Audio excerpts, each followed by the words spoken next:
Well, good morning, ladies and gentlemen, and what a wonderful thing to see so many people gathered in the name of Edmund Burke, the great patriarch of Anglo-American conservatism.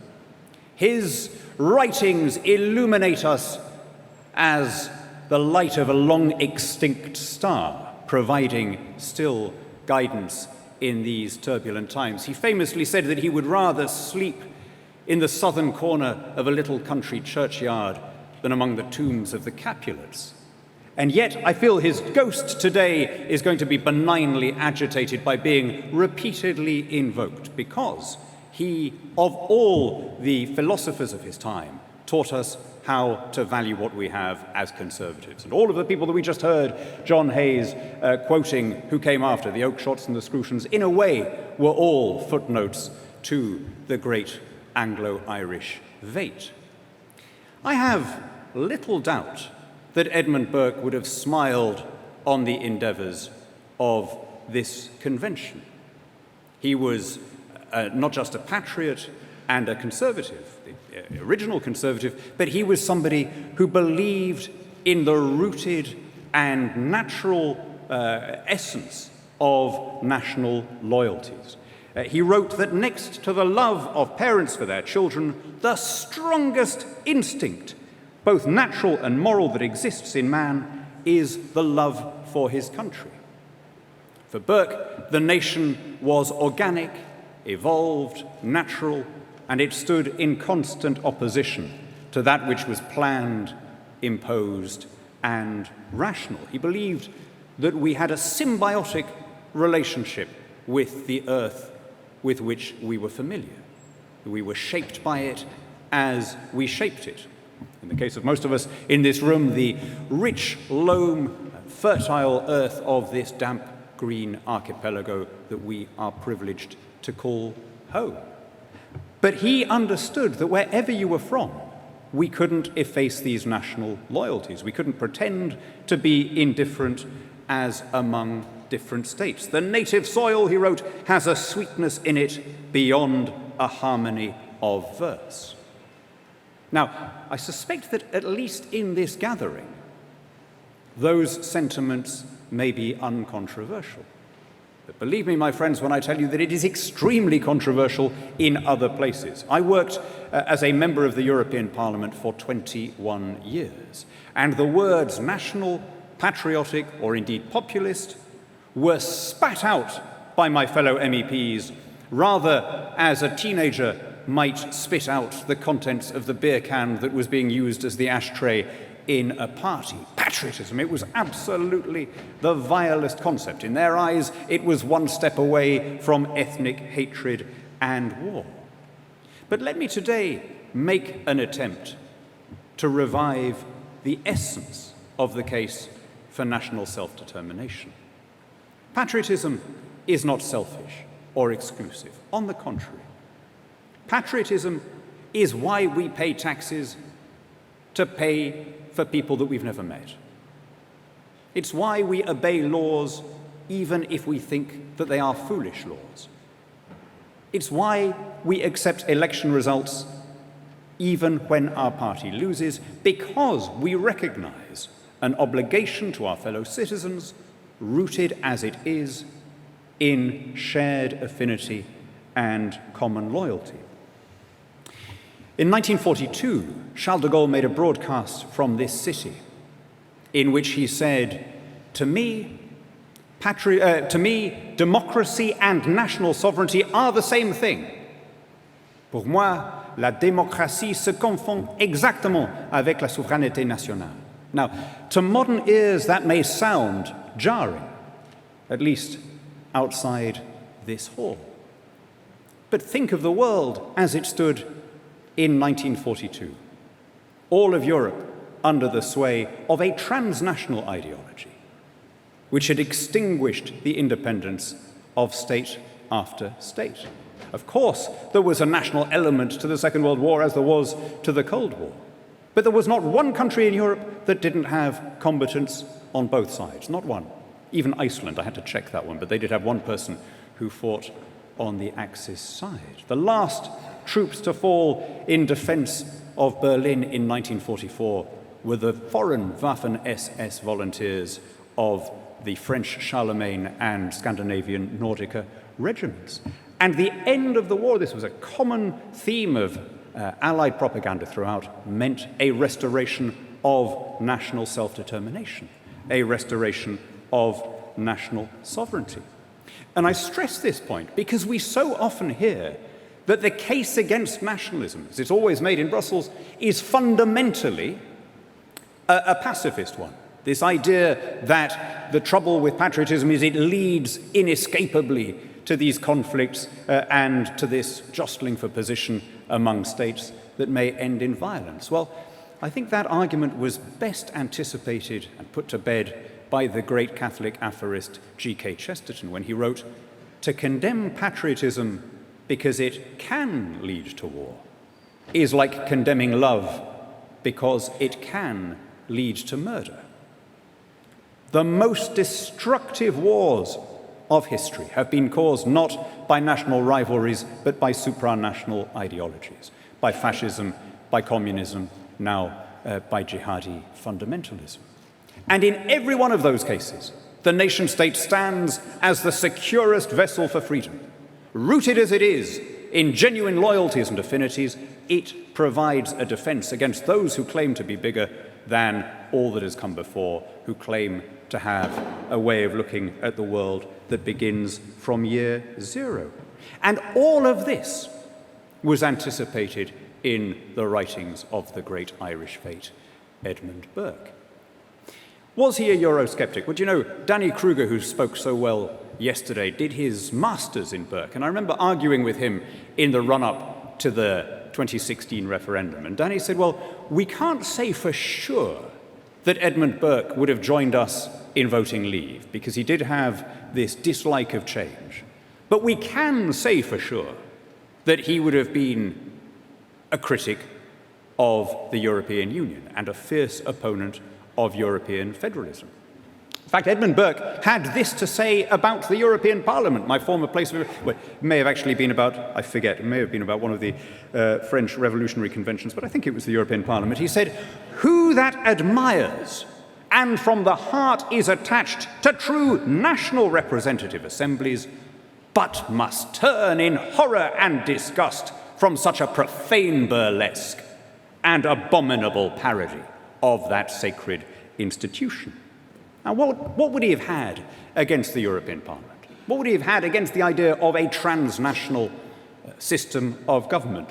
Not that it attracted a bunch of crooks and shysters. I mean, of course, by the law of averages, the European Parliament had some crooks and shysters, but that's not unique to the European Parliament. Man is fallen, and in every organization you will find people who fall short.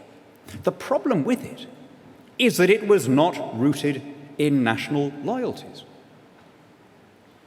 To have a working democracy, you need to have a relationship between government and governed. We need to feel that we have enough in common, one with another, to accept government from each other's hands. My dear late friend Roger Scruton always used to talk about this as the politics of the first person plural. We need to have some sense of we, whether it's how are we doing at football, do we owe this to another country? We need to have that sense in order to make accountable representative government successful. In other words, we need a demos. We need a unit of people who identify as a community. Take the demos out of democracy, and you're left only with the kratos, with the power. The power of a system that needs to demand, in the name of the law, what it dare not ask, in the name of civil patriotism. And that, fundamentally, would have been his critique of the European Union, and fundamentally it is mine. All countries will do better living as good neighbours than squabbling as unhappy tenants. All nations will flourish when they follow their own dream and their own task, pursuing policies that are tailored to their own needs. I can't stress enough that neither Burke nor I'm sure anyone here would see patriotism in selfish or introverted terms. The best kind of patriotism is that which values the freedom of friendly countries and recognizes the national aspirations of others. The United Kingdom, down the years, had a long and proud history.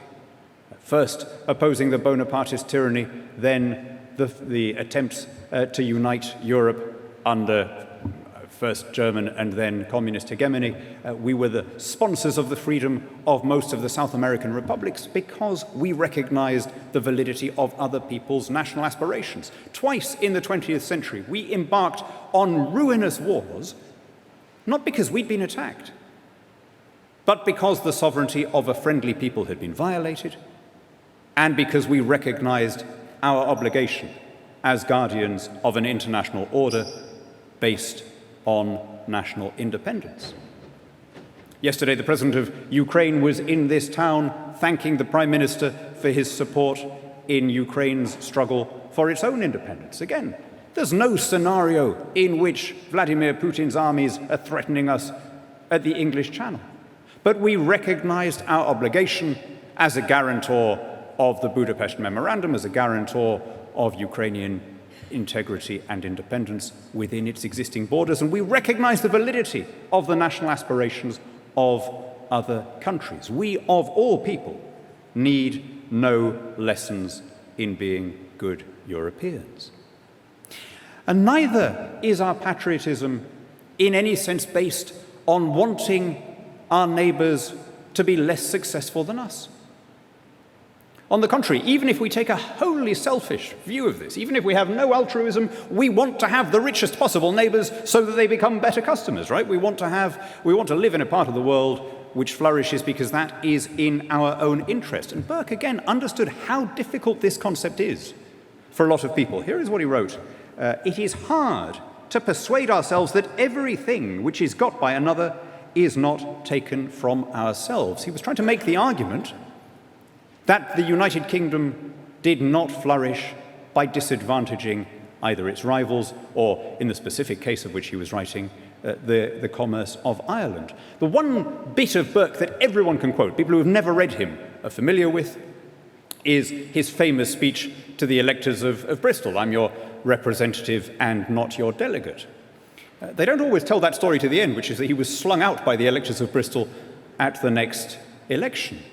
But the reason that he was slung out is, among other things, because he had fiercely defended the idea of unrestricted commerce in Ireland, because he understood that the prosperity of Bristol as a great trading city would be enhanced with a more prosperous island across the Channel. He understood in a way that some of the cartel interests, some of the producer lobbies in Bristol did not understand, that although it might suit individual merchants in Bristol to disadvantage their rivals, it would not suit his constituents overall. The case for removing these barriers and obstacles to trade is always a national one. It is always about elevating our common interests as a country over the sectional interests of producer groups who have a specific reason to want to disadvantage the rest of us. Here is how Burke explained the market system. This is worth quoting at length. To provide for us in our necessities is not in the power of government. It would be a vain presumption in statesmen to think they can do it. The people maintain them, and not they the people. It is in the power of government to prevent much evil. It can do little to promote positive good. Now, I just quote that because the idea has been kicked around a little bit, even here, that somehow Edmund Burke would have been an opponent of the idea of elevating the individual above the collective. Nothing could have been further from the truth. If those words that I just quoted would have been something you'd have naturally associated with, say, Adam Smith, rather than with Edmund Burke, that should be no surprise. The two men were great friends, and Burke was a huge admirer of Smith's theories. Indeed, he wrote to Adam Smith after the publication of The Wealth of Nations, "I am not only pleased with the ingenuity of your theory, I am convinced of its solidity and truth." Because he understood the genuine Adam Smith rather than the fake strawman Adam Smith that is so often dangled before us as some kind of proponent of anomie or anarchy. He understood that Adam Smith, the author of the theory of moral sentiments, rooted his economics in human nature. And above all, Burke praised him for saying you're going with the grain of how people are, rather than with some imposed theory from above. You understand that this propensity we have to trade and to better ourselves comes rooted in our nature and should be harnessed in such a way that it is placed to benign use, that the desire for self-improvement serves the people around us. And this is, again, how he put it. This is, if you like, Adam Smith as interpreted by Edmund Burke. "The benign and wise dispenser of all things obliges men, whether they will or not, in pursuing their selfish interests, to connect the general good with their own success." Stop and ponder that for a second. Under almost every civilization for the previous 10,000 years, since the first of our long fathers put seeds in the ground and saw that crops could grow there, the human race lived under one kind of tyranny or another. Every form of government was more or less extractive. A bunch of people would get on top and then rig the rules so that they and their children could loot the state without fear of sanction or legal obstacle. Whether you lived under a communist tyranny or a theocracy or a fascist state or an absolute monarchy, whether you lived under the Incas or the Aztecs or the Polynesians or the Russians or the Japanese, almost anywhere your lot was some form of servitude, serfdom, and oppression. A small elite managed to run things, and history was the story of the 1% of the 1%, until this breakthrough that replaces status with contract, that recognizes the individual as dignified and autonomous, that allows people to come to freestanding arrangements, one with another, without needing to ask the king or the commissar or the high priests. That, as Burke understood, is the basis of what makes a happy and free society. And it's the only system that has done so. And I stress this because we hear talk about, there are these market fundamentalists who worship the system of capitalism. I've spent my life, my adult life at least, in the company of fellow conservatives. I've never met such a person. I have honestly never come across another human being who thinks that you get more pleasure from a healthy bank balance than from going for a nice walk in the country or listening to Beethoven or playing with your children.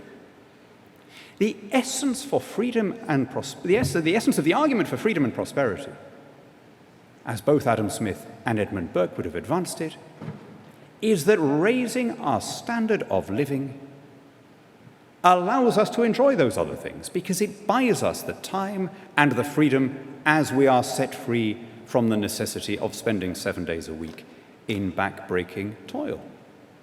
Because you can now afford a dishwasher, you no longer have to do all the washing up by hand, so you can go for that nice walk in the country.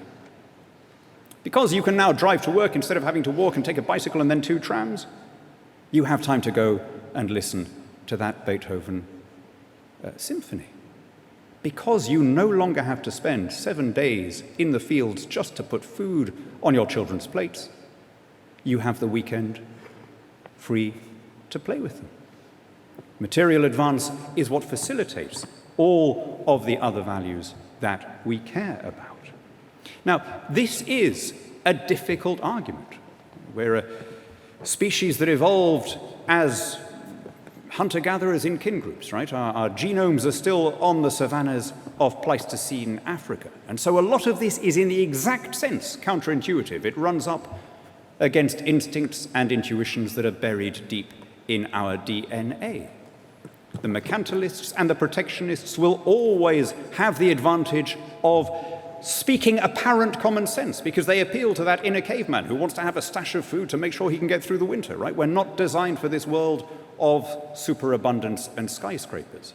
And the essence of the modern economy, which is trusting people we haven't met to deliver goods that we can't yet see, does not come naturally. It feels unnatural, so it's always easy to say, we can't carry on with a trade deficit, or we can't trade with countries which have low wages, or we need to protect strategic industries, or we need to be able to feed ourselves. All of those things sound plausible. All of them turn out to be specious in the sense that they make a country needlessly poor and fall hardest on the poorest people in that country, because almost always they are a front for some sectional vested interest. Here again is Edmund Burke on the subject of government intervention in the field of food security, as we would now call it. My opinion is against an overdoing of any sort of administration, and more especially against this most momentous of all meddling on the part of authority, the meddling with the subsistence of the people. That was published posthumously, but written during a food shortage that was caused by our revolutionary wars against France. Even when there were localized food shortages in parts of the United Kingdom, Burke argued that state intervention would be less efficient and less moral than charity, or indeed than allowing the price mechanism to encourage people to do the right thing. And you know what? He was right. And we can see that in every age and nation. Which country has been most obsessed with producing its own food? Which country has elevated self-sufficiency to be the ruling principle of its policy? North Korea, Juche they call it. Everything should be produced at home, all imports should be substituted. It is the last place on the planet, my friends, where they still have famines, man-made famines. At the other end of that scale, look at Singapore. Doesn't produce one edible ounce, totally reliant on imports for its drinking water, for its food, for its electricity. Where would you rather live? Because what the Singaporeans understand and what Burke understood is that you don't get security by trying to produce everything yourself. That security, whether it's of food or of any other important commodity, depends on having the broadest possible range of suppliers so that you are not subject to a localized shock or disturbance which might as easily happen on your own territory as anywhere else. So, ladies and gentlemen, there is no contradiction, at least for us, between valuing our national traditions and valuing freedom and property. For those of us in the Anglo-American tradition, freedom is our patrimony. This may not be true of every country. There may be a contradiction. I don't know if there's any Russian or French people here who might have a different view. But I am confident in saying that our national tradition is one that elevates the individual above the group and elevates the rule of law above the rulers. That is our creed. That's the inheritance that we've been lucky enough to take from our parents, and that we have a commensurate responsibility to pass on to the next generation. What Burke called the laws of commerce, which are the laws of nature and consequently the laws of God. Never be afraid to speak to and for the soul of our United Kingdom, of which, by good fortune and God's grace, we are privileged to be part.